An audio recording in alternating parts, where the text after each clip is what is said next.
Welcome to Servo Troubleshooting with Nathan Hunt.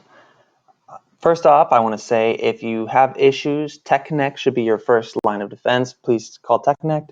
Also, Knowledge Base, I will link down below. Please go there. But this is going to be me covering the most common 4 issues you will run across with a servo drive.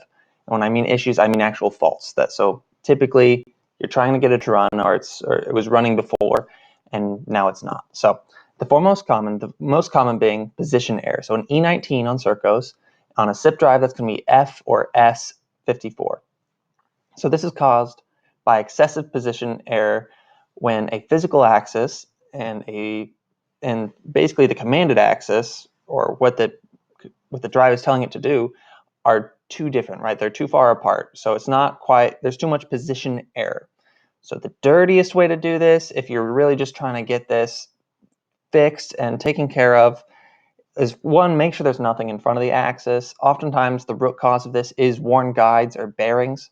So make sure there's nothing kind of obstructing the axis from moving. That being said, that is typically the root cause, but we can get around it. So first things first, we jump into our axis properties. So you right click on axis, the axis that's having the fault, and you hit properties.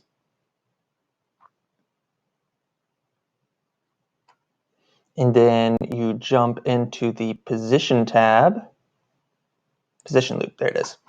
And then you're going to open up your error tolerance. So right now, 824 degrees sounds absolutely massive, nearly 825. But sometimes you just need to open it up a little more. Oftentimes, especially on Serco systems that I've seen, it starts really small. So just open it up a little bit. It's unlikely that it's going to cause an issue, but it can. So that's why I call it a dirty fix. Sometimes I don't want my axis 825 degrees off.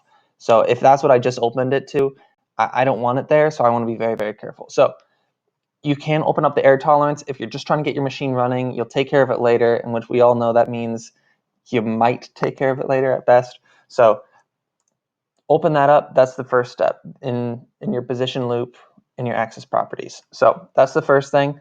The better way to go about it, let's say nothing's obstructing the axis, your bearings are all new and everything like that. Maybe your motor's just getting old or something like that. It's getting a little worn. Maybe the grease in there is not quite what it used to be. So sometimes you just need a tuning test. So you need to retune.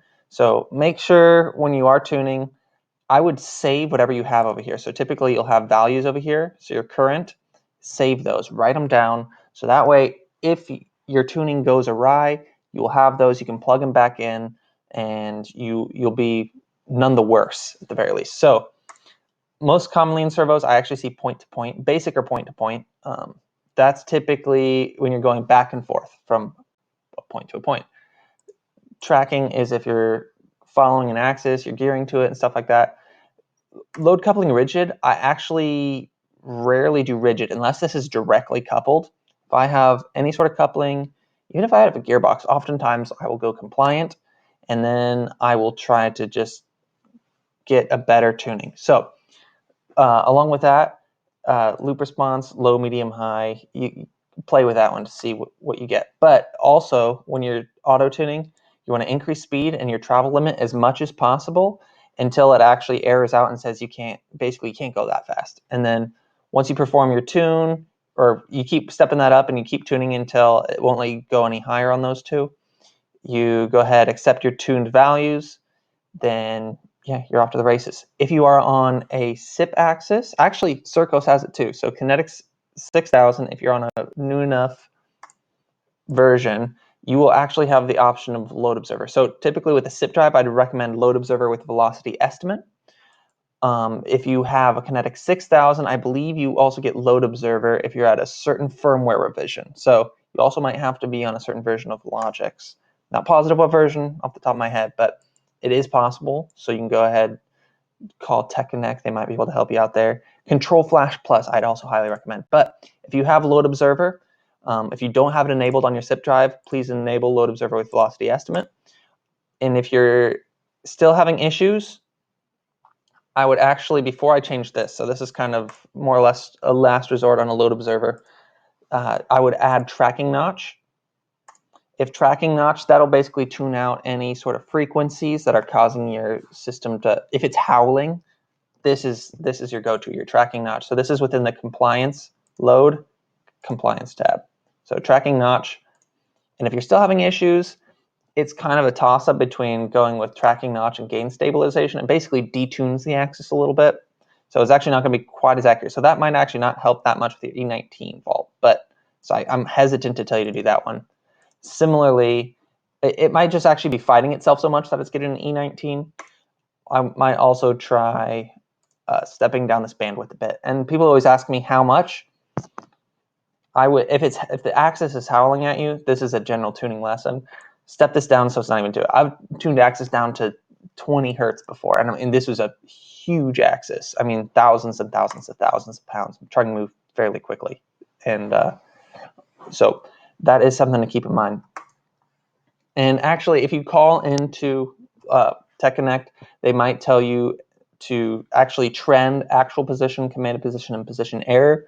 I'm not going to tell you how to do all this, but kind of the last thing you can do as well is actually change your motion profile, or MAM. Slow it down. So it's typically around your acceleration and deacceleration that's going to cause the issues. Change these amounts. You want to decrease the jerk so it's a little bit smoother so you can follow that. That's typically where your axis has the largest problems.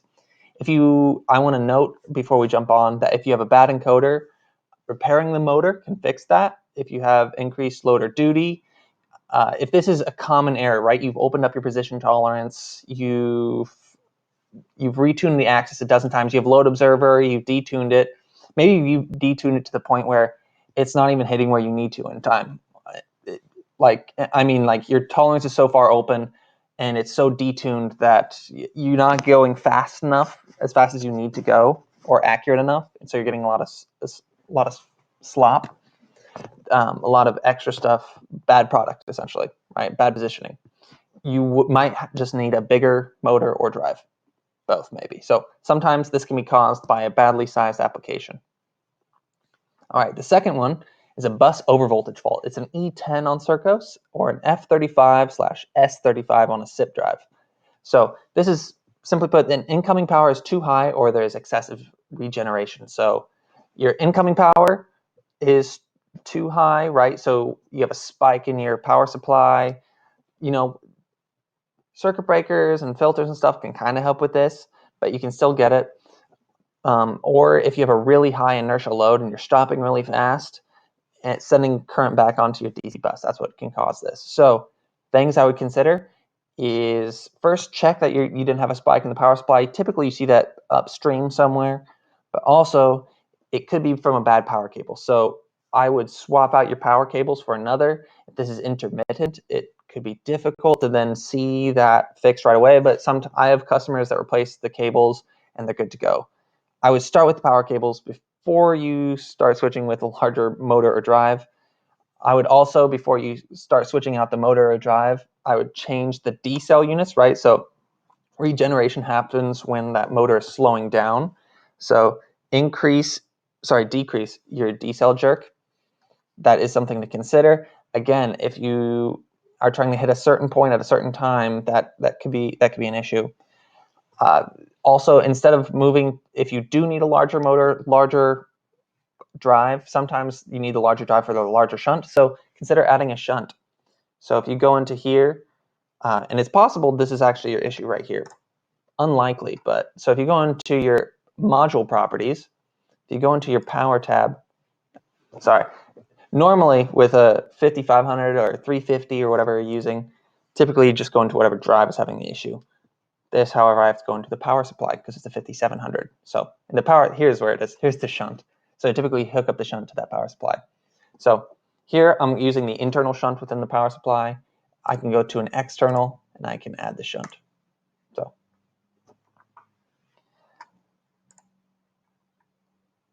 So the third one we're going to talk about is a module fault or control fault. So the first thing, typically this is caused by unideal system architecture. So I will draw your eyes to this post. If you want to go to this site right here, I'll link it in the description down below. Rockwell also has some talks about this, but the first kind of step I would try is running a cable straight from your drive to your controller if you have that option. So you don't have to worry about it going through a switch. If you have, a light switch there, or you have an unmanaged switch, your data could be lost. It could be getting all muddled up. It's not getting the proper place in priority. So that's quality of service. So I would hook it up directly to a controller, see if that fixes your issue. Again, this fault is typically intermittent, but if you're actually getting it constantly, that's the first thing to try to make sure it's not something a little deeper. If it's something you're getting constantly, what you want to check is actually within your access properties. You can change your update period. So here you can see right now I can see my utilization is actually very, very low on my controller. And again, this is a little different for SIP. For Sercos. But for a SIP drive, I can actually change this. So let's say I want to make this 8 milliseconds, right? Give my controller a little bit of a break. If it's not moving that fast, I'm not having to hold super tightly, I'm not needing updates all the time, I can make sure it only has an 8 millisecond update rate. So, right, this fault is caused when you're missing those packets. So if I'm not setting as often, it's less likely to get bogged down in all that traffic because there's less traffic, right? 2 milliseconds, that's a lot, and I can hop that down even further, right? If I'm at a half millisecond, that's a lot of traffic going on there. So first thing, try running an Ethernet. 2, you can check this update period, slow it down a little bit. That might cause some issues, but typically this is caused by bad architecture, or it also can be caused from EMF or noise. So make sure you have a properly shielded cable. So 1585J Ethernet cable by Rockwell is a really good one. They've tested a lot with that. Make sure you have the latest firmware. Sometimes firmwares can help with this one. And lastly, like I said, noise can kind of cause this. So make sure you're practicing the best noise mitigation you can. So Rockwell is a good document. I'll also link that down below. Make sure you also have you don't have bad cables, right? Sometimes they could have gotten snipped. There's a short in there. So sometimes replacing the Ethernet cable can be a helpful thing. But if you run a new Ethernet cable straight from your drive and you control it and it all stops, it's probably something within your architecture. So keep that all in mind. All right. Lastly, drive is stuck in a configuring or connecting state. So this is basically the drive and the program have a mismatch in what they're telling to each other. So the first thing I see it happen most commonly on applications where someone just started it up. They put on a new motor or something like that, and it's not getting past the configuring or connecting state. So the first thing to check, and I've probably had it happen to half a dozen customers that have given me the call. We walk into the access properties, right? So you right-click on access, you go into properties, you go into the motor tab, and if you look right here, they typically either they put on the wrong part number or they accidentally selected the wrong one, right? So even within this, I might have accidentally hit the C, or I might have had the U instead of the T, right? There's a lot of options to accidentally hit the wrong thing because there's a lot of motor options. So make sure you select the correct one. That is probably the most common one. The second, it could just be an issue where it didn't power up correctly, the power cycles didn't quite go. So unplug and replug the Ethernet cable, and I'd also power cycle the machine. That's a good go-to. I know it's the IT answer, but it's fixed the problem more than once for my customers. So that's the easiest way. Then you can try this catalog number, but I find the most typical fix.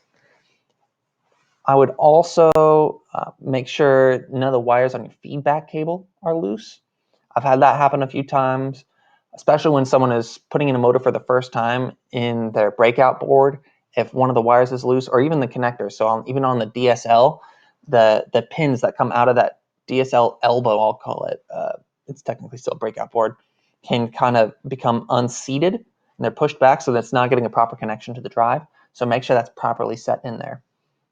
Also, the other big reason this can happen is, let's say I have another access in here. Let's say I have an access 2. What I can do is, if my access 1 is disabled for some reason, I want to put that in ungrouped access. It doesn't like to control that access within the motion group when it's not running or it's unconnected. So move that access. If you have it, you don't want to get rid of it, just move it into the ungrouped. And so let's say there's an access 2 here. The access 2 can continue running. That'll also cause it. This fault can be caused by a bad encoder or feedback cable. So you can try replacing these as a last resort, but again, I recommend swapping. I would run through the previous things we talked about. It's typically a miswiring or a misconfiguration within those access properties, the wrong motor, or sometimes it's when you're powering it up, it's not getting the timing and everything right. So power cycle it, unplug and replug that cable, and that should fix your issue. And that's all we have. Remember to contact Tech Connect, because us solution consultants aren't always available at your beck and call, though we try to be.